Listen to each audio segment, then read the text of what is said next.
He had lost. The moment his god thread had been broken, Donquixote Doflamingo knew that he had been defeated. His only hope now was to survive the full brunt of Monkey D.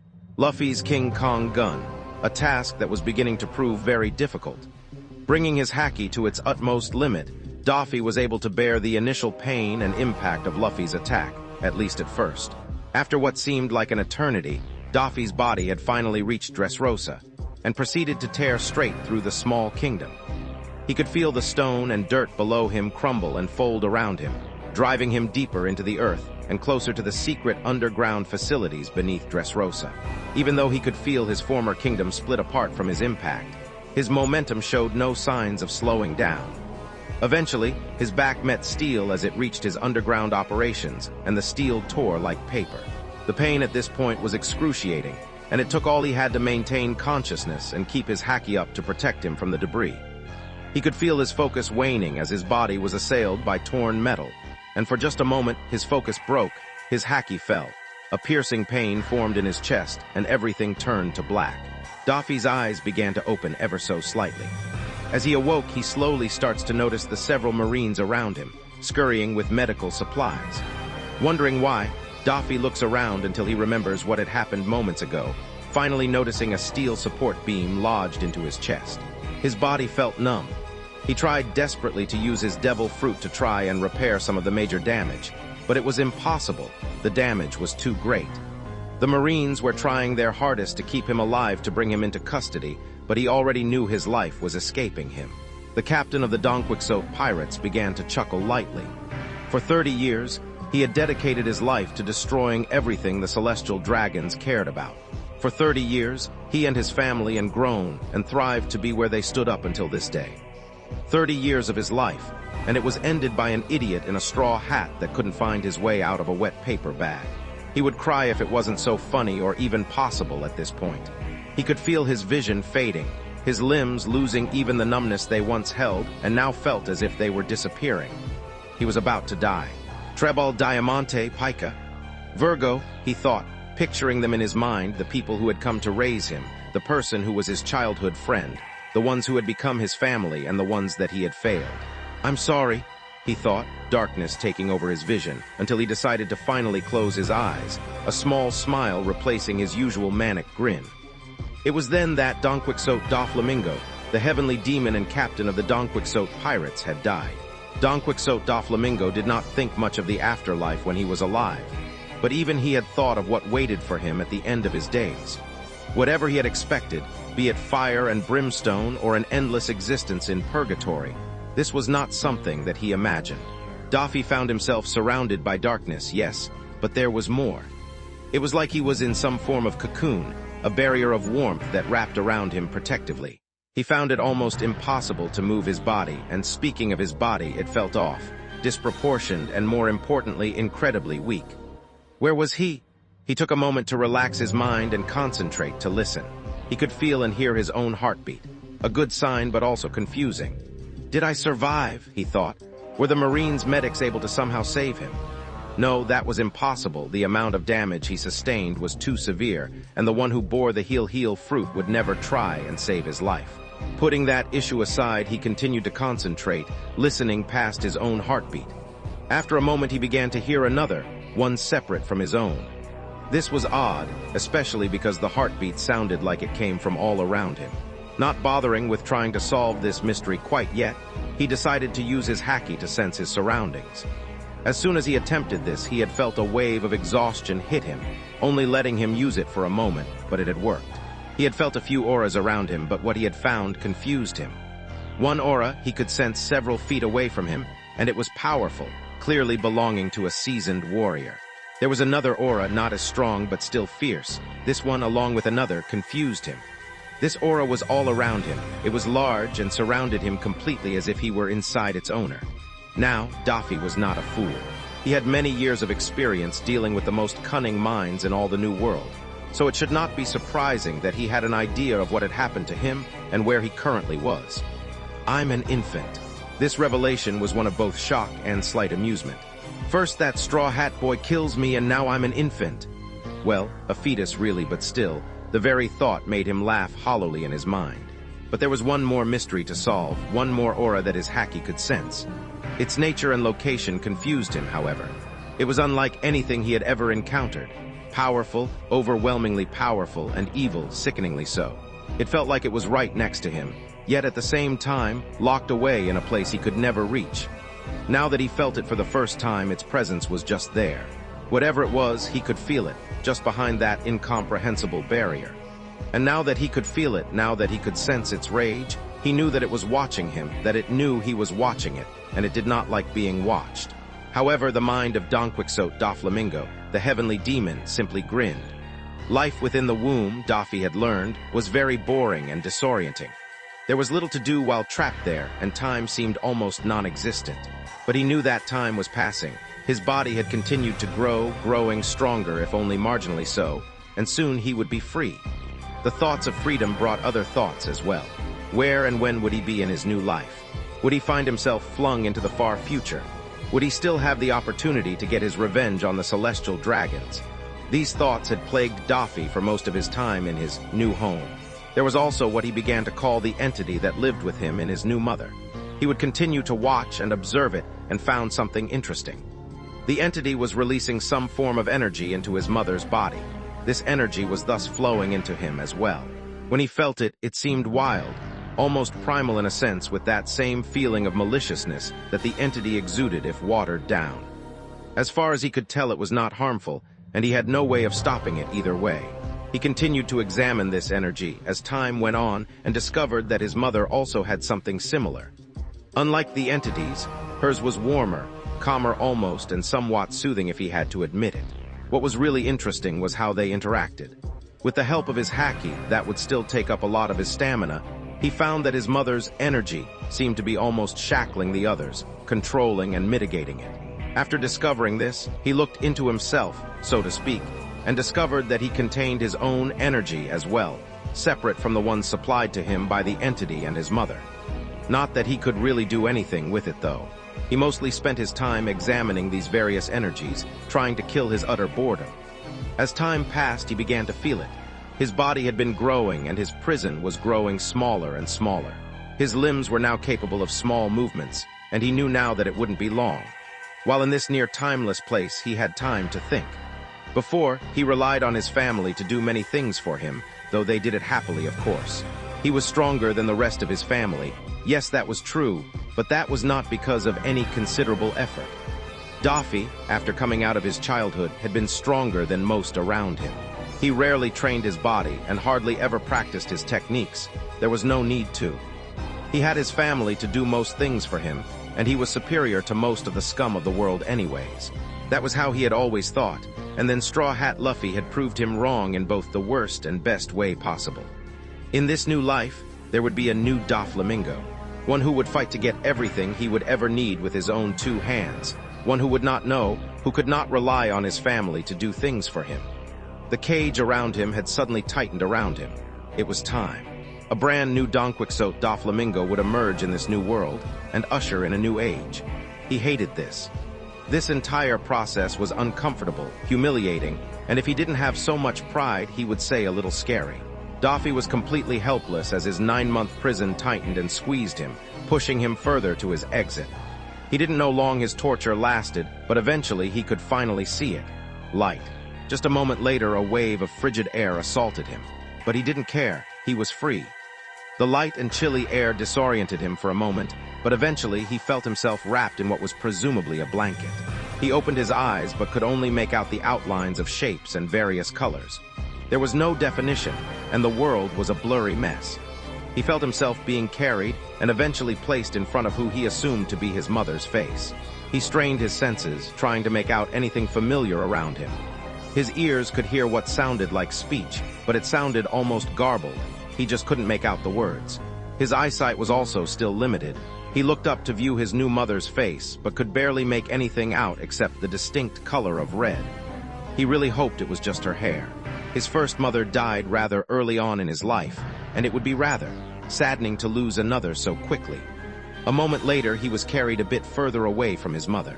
Suddenly, he heard what he easily recognizes as a scream come from the nurse currently carrying him, another pair of arms quickly grabbing him as the nurse fell. Startled, he saw a hand raised threateningly above him through his blurry vision. He tried to see who it belonged to but couldn't. He could hear his new retainer speaking to someone, his mother or father perhaps, when they suddenly flung him into the air. The world swayed around him as he was disoriented, then he felt someone catch him.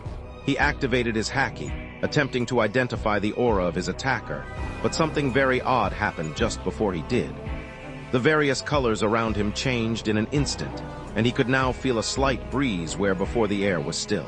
His haki, short-lived that it was, could now only sense the person carrying him, who he had recognized as his father during his time in his mother's womb, with no trace of his attacker. His use of haki had quickly drained his stamina, and he could feel sleep already approaching his small body.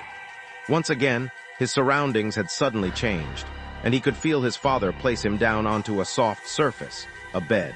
He tried desperately to stay awake and was successful for a few minutes. Soon after, he felt someone else, someone much larger than him, being placed in his bed, the distinct color of red returning. His mother laid next to him, cradling him in his arms, and a moment later sleep had finally took him. He awoke again, his eyes revealing a still blurry world, but it was clearer than before. He was laying in some sort of crib, and there were two others standing over him. He looked at them, seeing that distinct color of red, his mother, and a brilliant gold, most likely his father. There was something else, the entity. He could feel it just behind his parents. Looking past them, he saw a mountain of reddish-orange, in a form he wasn't able to make out. It was filled with a hate he was now very familiar with. It was then that he noticed it, a nail, or more accurately a single claw piercing through both his parents' bodies, inching closer and closer to him. He could hear his parents speaking, but his ears refused to translate the cacophony of noise aside from the entity's roars of anger. Then, suddenly, he felt a burning sensation in his stomach, an energy being poured into him that he easily recognized to belong to the monster that had just killed his new parents. Its power flowed into him, and when it stopped, his eyes began to close, and he welcomed some much-needed rest. It had been quite some time since the date of his birth. In that time, he was able to learn his new name, Naruto Uzumaki. It was rather pitiful compared to Donquixote Doflamingo, but it would have to do. He found himself now being raised in an orphanage, having never seen his parents after his first day in this new world. He was still under the age of 1 year old, or so he thought. Time was still quite hard to keep track of, but at least now he knew when it was night or day time. He estimated he was at around 6 months now. His sight and hearing were now significantly better, and he was capable of standing on his own if he had something to lean on. He was able to crawl as well when his caregivers gave him the opportunity. Speaking of his caregivers, he found them quite odd. There were 3 different women working at the orphanage. They took care of him as well as any other child, but with a strange sense of detachment, like it was just a job to be done. Now, while that is technically true, they only had this quirk when it came to him. The other children they treated as if they were their own. The looks they gave him were reminiscent of a different past he was never able to forget. Despite these issues, Daffy, or rather Naruto now, quickly began a routine to further himself as quickly as he could. He would crawl and perform small exercises to help develop his body and practice talking when no one was around. It wouldn't do to have adults hear a 6-month-old speaking words it shouldn't yet know. He was able to use his observation haki much more efficiently now as well, though he never tried using the other 2 types. Sadly, it seemed that his devil fruit was now lost to him, as no matter how hard he tried, he was never able to conjure his beloved strings. Furthermore, he had continued to investigate the energy that he discovered early on in his new life. He could feel the entity's energy still, but it seemed almost muted, trickling into him from somewhere he couldn't identify. The beast itself seemed to be almost asleep, no longer aware and watching him as it did when he first arrived in this new world. His own energy, separate from the beast's, was now much larger than before. If he concentrated, he could control it to some degree, moving it around through bizarre channels in his body, but he didn't know what it was or what he was doing. He continued to manipulate it regardless, trying to piece together its purpose, but still hasn't discovered it yet. Looking around, Daffy/Naruto found that the room he was in, a rather large nursery with other cribs and infants, was currently missing any caretaker, with the other children currently asleep or content on their own. He used this opportunity to sit his small and still pudgy body up. He stood on wobbly legs and, using the sides of the crib as support, practiced walking around the edge of the crib. Using his haki, he made sure to watch anyone approaching the room. He had been practicing for a few minutes when he suddenly felt two large auras in the other room approaching the nursery. As quickly as he was able, he laid down and stared at the ceiling, making small movements and sounds to give the impression that he was just a normal 6-month-old baby. The door opened a moment later, and the two powerful auras walked into the room. With his ears now in much better condition, he was able to make out what they were saying. "Which one is he?" A voice, deep and slightly rough, asked its counterpart. "He's just over there in the corner of the room." Another voice, this one sounding older and belonging to what would seem to be a rather heavy smoker. The two strangers walked to the right side of his crib, looking over him, allowing Daffy to see who was interrupting his training session. The man on the right had bright white hair. It was long, tied in a ponytail behind him with two large bangs framing his face. He had a strange headband on with the kanji for oil upon. His face looked somewhat young with but a small wart on his nose, but his white hair made it hard to discern his age. The other was considerably shorter than the white-haired man, and older as well, with gaunt skin and liver spots dotting his face. He was wearing white robes and strange diamond-shaped hat. The two looked down upon him until one finally spoke up. "So, Jirya, care to explain why it took you 6 months to respond to my summons?" The older one spoke, his face seemingly calm, but clearly he was irritated. The taller man, Jirya, hesitated for a moment, his face set in stone. Then he responded. "When I got news that Minato and Kushina were dead, I immediately set my spy network to ensure that no news was spread about their child." The old man's face flashed a hint of irritation before calming, then speaking again. "And it took you 6 months to accomplish this, without any contact with your home that had just lost their 4th Hokage." At the mention of this 4th Hokage, Jirya visibly flinched. He was silent for a moment, his eyes taking on a hint of sadness. His reply was quiet with a tone of defeat. "Yeah." The two stood there for a moment, silent, continuing to look down on Daffy/Naruto as he continued his charade. The old man let out a small sigh. "Very well, what are you going to do now then? The boy has no other family, and you are his godfather, Jirya." The white-haired man took in a large breath of air, held it for a moment, and then released a large sigh. "Well, I can't imagine myself taking him in. I'm just not father material, honestly, even if it's just as a godfather," he said, an arm reaching behind him to scratch the nape of his neck. "Honestly, he'd probably have a better childhood here in the Leaf Village." The older man glanced at Jirya, who did not meet his gaze. "You're sure about this, then? If he finds this out, he may not forgive you." Jirya continued to look down, not even truly looking at Naruto anymore. "Yeah, I'm sure." Jirya's voice was quiet, and the older man closed his eyes for a moment. "Very well," he said, opening his eyes to look at Naruto. "He'll be raised through the Leaf's orphanage services then. I'll look after him as best I can, Jirya, but I am Hokage again, and I am not as young as I once was." Jirya quickly responded. "I understand, Sarutobi-sensei," almost interrupting the older man. The two stood there a little more before Jirya vanished in a small puff of smoke. Sarutobi sighed. He could at least leave the building normally, he grumbled, taking one last look at Naruto before walking out of the room, gently closing the door behind him.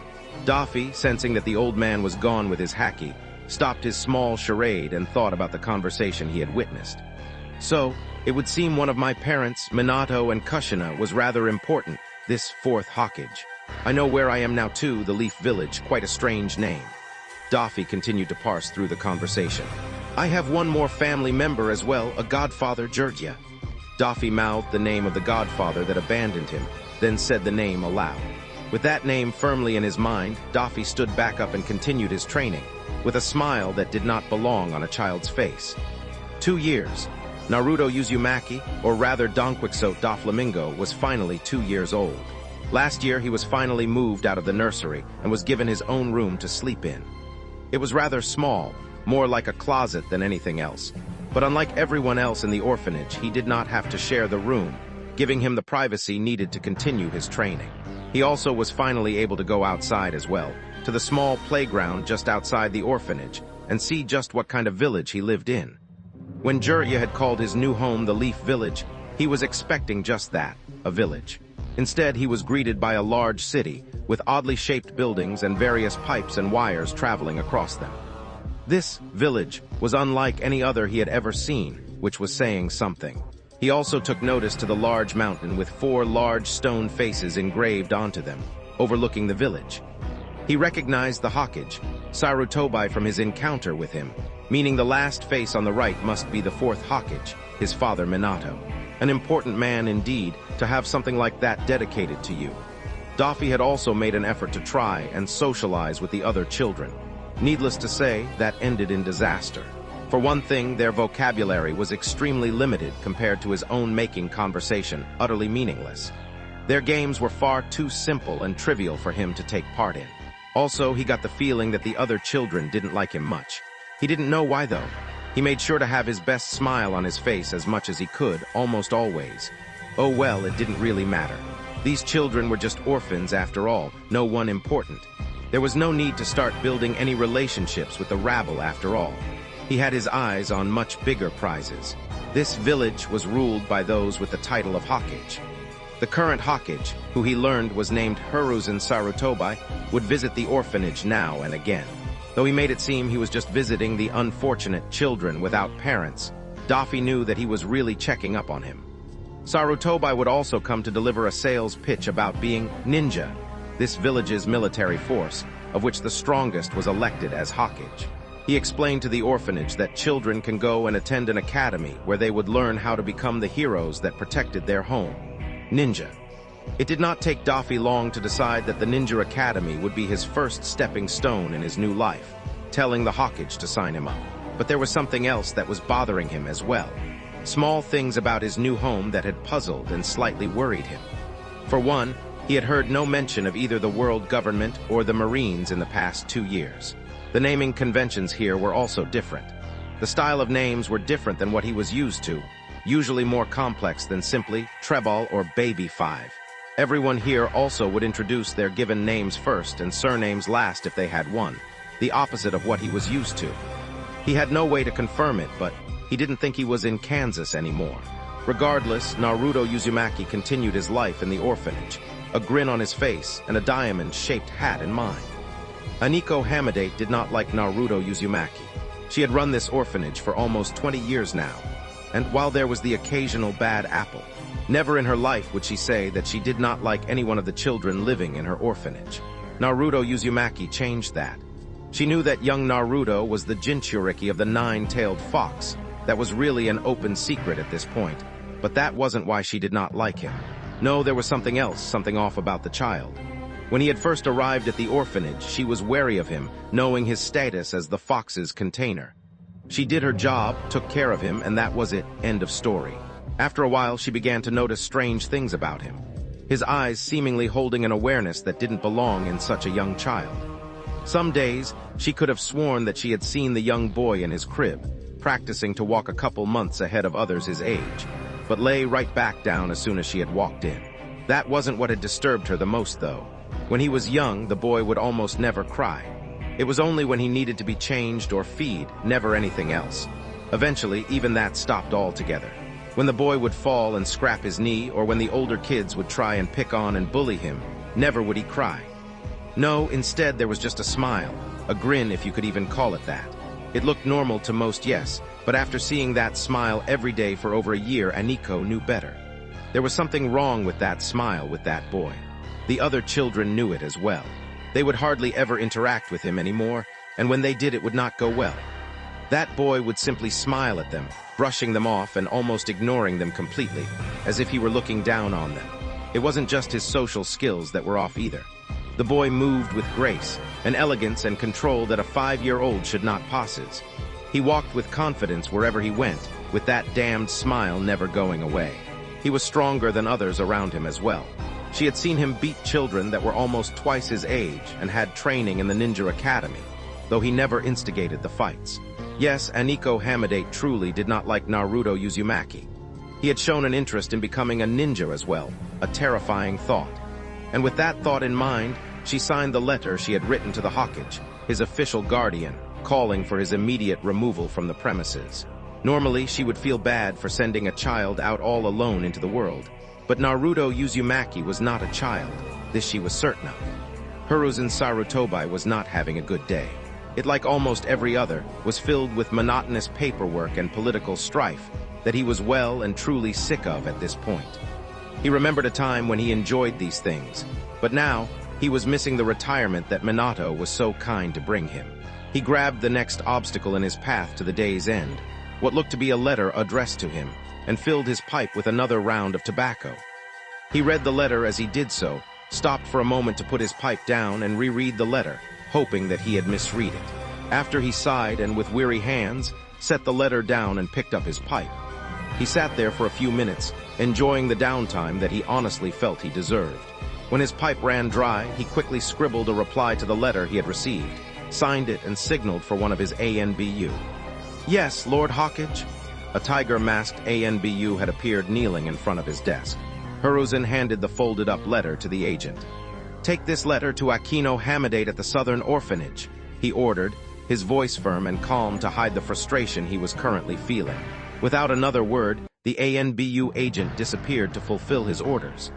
Hiruzen got up from his chair, stretching his back that sore from constantly sitting down for the past few hours. As sad as it was, Hiruzen had anticipated this happening and had already rented an apartment in advance in case this situation ever occurred. He walked out of the room, entering the hallway and greeting his secretary. "I'm going out for the rest of the day. Push any appointments I have to tomorrow." Not stopping to hear her answer, the Hawkage continued to walk out the tower and made his way to Naruto's soon-to-be former home. His pace was slow as he greeted the various villagers around him. He was not looking forward to this. While he enjoyed visiting and speaking with Naruto, telling him that he was going to be living alone from now on was not something he was eager to do. The villagers were quite wary, afraid even of the young boy. That fear spread to their children as well, ostracizing Naruto and making it very difficult for him to make any friends. He knew this, it was something he was keenly aware of. His decision to reveal Naruto's status as the nine-tailed fox's Jinchuriki was a hard one. There were many ninja that night, watching the sealing happen, who knew what kind of rumors would be spread if left alone. To mitigate this, he had decided to reveal Naruto's status, making it clear that he was just a normal child and that he was a hero. That decision clearly went well. Still, Naruto himself did not seem to be bothered by this if he was aware of it, which he undoubtedly was. He was a smart kid, advancing well beyond his peers in pretty much all things. When the two of them would get a chance to speak, he didn't feel like he was talking to a child. Honestly, Naruto reminded him of Itachi, with eyes too old for such a young soul. Like Itachi, Naruto was talented as well. Hiruzen had already suspected that the boy was a censor, never being surprised when the Hawkage would drop by, almost knowing that he was on his way. His physical abilities were quite impressive as well if Aniko's letter is to be believed. Defeating multiple academy students that were almost twice his age with no formal training was quite a feat. Hiruzen continued his steady pace toward the orphanage. No doubt by now Tiger would have delivered the letter and Naruto would be almost done packing his things, what little he had anyways. Hiruzen's thoughts eventually strayed to his now wayward student, Jiraiya. All those years ago when he had come with him to visit Naruto, Jiraiya had disappointed him. Was that unfair? Perhaps he knew that Jiraiya was in a lot of pain after Minato's death. He had spent most of life searching for his child of prophecy, and finally he had thought he had found him in Minato.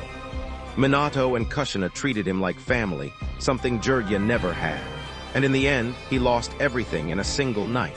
Naruto was a reminder of that pain, of everything he lost. Yet Hiruzen couldn't help but see it as a Jiraiya running from his responsibilities. The two still kept in touch via letters, though only for official leaf business. Still, Hiruzen would mention the boy in his letters, encrypted of course, and mention his hardships and struggles, hoping to convince him to change his mind and return. He never even bothered to acknowledge them. Yes, in Hiruzen's eyes, Jiraiya was just running from his responsibilities. Finally, Hiruzen had reached the orphanage and approached the front. Already, he could hear the sounds of children playing and laughter. He waited for a couple moments until the door finally opened, Akino there to greet him. A short, brown-haired and rather heavy-set woman, but one that he had known to be a mother hen through and through. This thought only made him more disappointed in her, an emotion he was beginning to be feeling far too often. "Ah, hello, Lord Hawkage," her voice trembling slightly. There was a small look of shame in her eyes that could barely stand to meet his own. What stood out most, though, was the look of determination in the rest of her features. He didn't have to do this. As Hawkage, he could force her to continue keeping Naruto in her care, but that look meant that she was adamant about getting him out of here. If Naruto did stay, his life would only go downhill from here as the caretakers began to neglect him more and more till he was already independent. It was best to get it over with now instead. "Take me to him," he replied with his voice demanding and possessing an air of authority. Akino startled slightly, wide-eyed, and nodded, turning around to guide him to Naruto's room. The two went through the building, with Hiruzen smiling at all the children running up to greet him.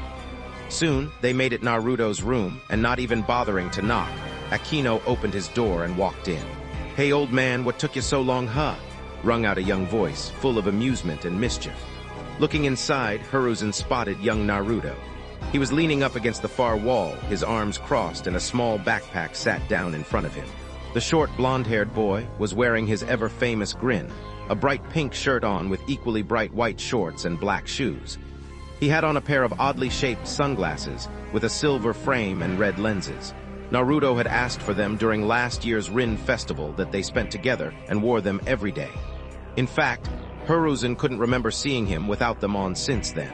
Yes, without a doubt, Naruto had quite the flair for the dramatic. It didn't bother Hiruzen, though. He had seen stranger things and stranger people.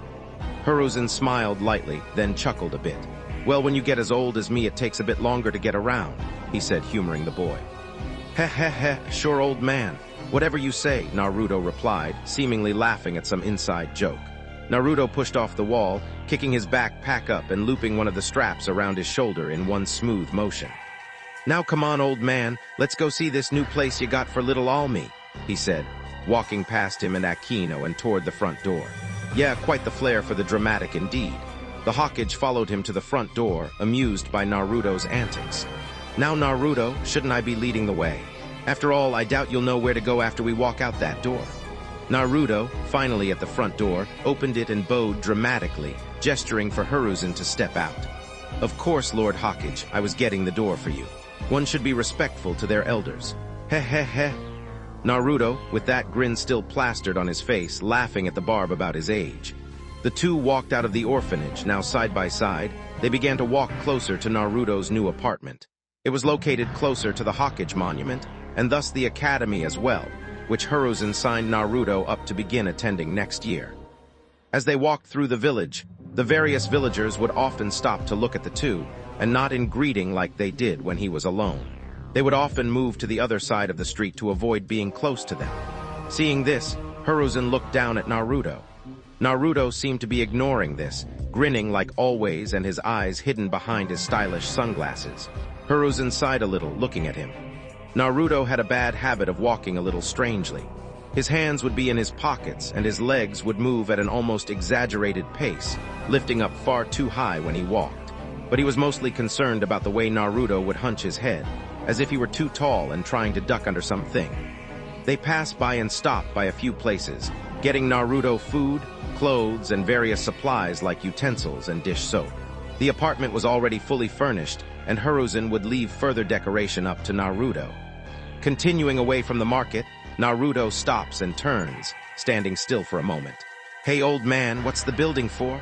The child looked up at Hiruzen, pointing at a building to their left. Hiruzen looked over at the building Naruto had pointed out. It was a fairly large building, 2 stories, and with a red shingles making up the roof. The beige walls showed obvious signs of wear, spider web cracks running all along them. He knew this building quite well, watched both its construction and the need for its use.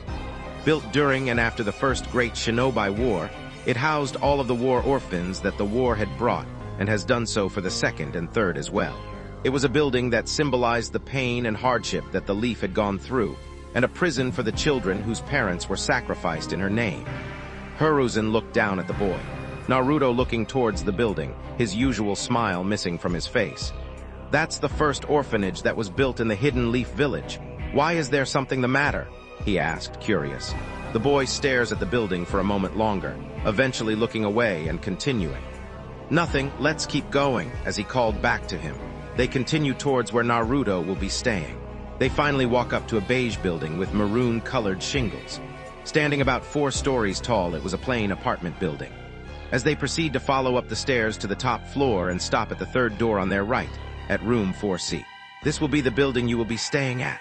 Opening the door, he revealed a single, small, plain room with dim green-colored walls and a wooden floor.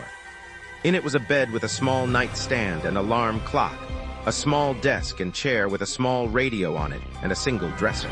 And this will be your new room. Naruto, after adopting his smile again on their way to the apartment complex, entered his new room, looking around. The two walked through a small doorway leading to the kitchen, where a small refrigerator, stove top, and a small table with 4 chairs served as Naruto's new dining room. There was another door in the kitchen leading to the bathroom. Hiruzen put the bags of groceries on the dining table. "So, what do you think, Naruto?" Hiruzen asked, eager and slightly nervous to hear the boy's response. Naruto looked around the apartment for a moment, his smile dropping for a moment. Then his smile returned and he looked up at the old man. "It looks like shit, old man. Heh heh heh," Naruto said, laughing. Rather disappointed but not very surprised, the third Hokage sighed. "Language, Naruto." Hiruzen reprimanded him, handed him a spare key, and then continued. "I'm afraid you'll have to live with it for now, at least until you become a powerful shinobi and earn some more money." Speaking of, the Hokage reached into his robes and pulled out a small bundle of money, handing it to Naruto. "As of this moment, you'll be receiving a fixed income every 30 days from the hidden leaf in order to help take care of yourself. This is all you'll be getting, so be sure to spend it wisely." The Hokage moved out of the kitchen and into the main room, with Naruto following him. "Also, I have enrolled you into the Ninja Academy for next year. As long as you'll be attending, you won't have to worry about paying any rent or utility bills." Naruto flung his backpack off his shoulder and onto the bed, his grin widening as he flipped through the bills that Hiruzen just handed him. After flipping through the last bill, Naruto spoke up. "Anything else I need to know, eh?" Naruto asked, still gleefully looking at the money in his hands. Hiruzen shook his head at the young boy's greed and replied, "No, that's everything for now. I'll be visiting in a few days to check up on you, and if you need anything, I'm usually at the Hokage Tower." Hiruzen opened the door, ready to head home and relax for the rest of the day. Yeah, see you later, old man." Naruto waved him off and closed the door behind him. With that, Hiruzen made his way home, this time traveling by the rooftops. There are many thoughts about Naruto on his way home. What Naruto was thinking and what his future was. As much as Hiruzen hated it, there were many things that rested on the boy's shoulders, too many. He would do all he could to make sure Naruto went down the right path. Hopefully he wouldn't be the only one for much longer. Daffy closed the door behind the old man, the smile on face dropping for a moment. Ever since they passed that building, the other orphanage, what his haki had sensed had been bothering him, distracting him. Looking out the window in his new apartment, the sun was beginning to set. He would investigate it tomorrow. For now, he would settle into his new home. He put the things that the third had bought him away into its new designated areas, made some dinner for himself, and after he was done eating, laid in bed. He lay there for a while, trying to sleep, but the orphanage situation still bugged him. It took a while, but eventually sleep took him. Daffy woke again at the crack of dawn, like always. He got out of his new bed and decided to enjoy his new freedoms. He used his own shower and bathroom, no longer having to share it with various other orphans. He cooked his own breakfast, something he was slightly out of practice of but was more than capable of. Changing clothes, Daffy grabbed something, a gift, out of his backpack and exited his new apartment, locking the door behind him with an objective in mind. Slowly, Daffy made his way over to the orphanage that he and the old man had passed yesterday.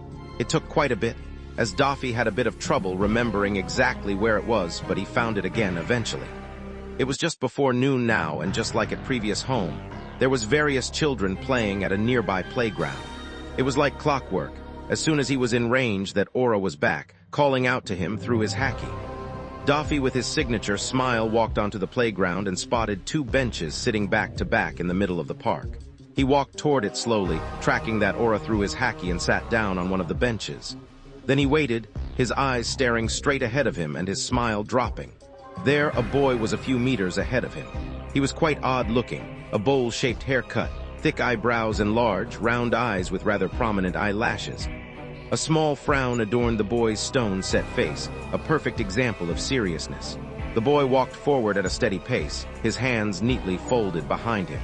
He continued to approach him, eventually reaching the bench Daffy sat at. Rather than sit next to him, the mysterious boy circled around, sitting at the bench just behind him. The two sat there a moment back to back, the sound of the other children playing around them. Daffy reached into his pocket and pulled out the gift, a pair of sunglasses. Taking them, he reached over his shoulder, offering it to the other boy, who smoothly reciprocated the action, taking them from him. Daffy could hear the boy unfold them and place them on his face. They sat there for a moment until finally the other boy greeted an old friend. "Daffy," Donquixote Doflamingo grinned. "Virgo,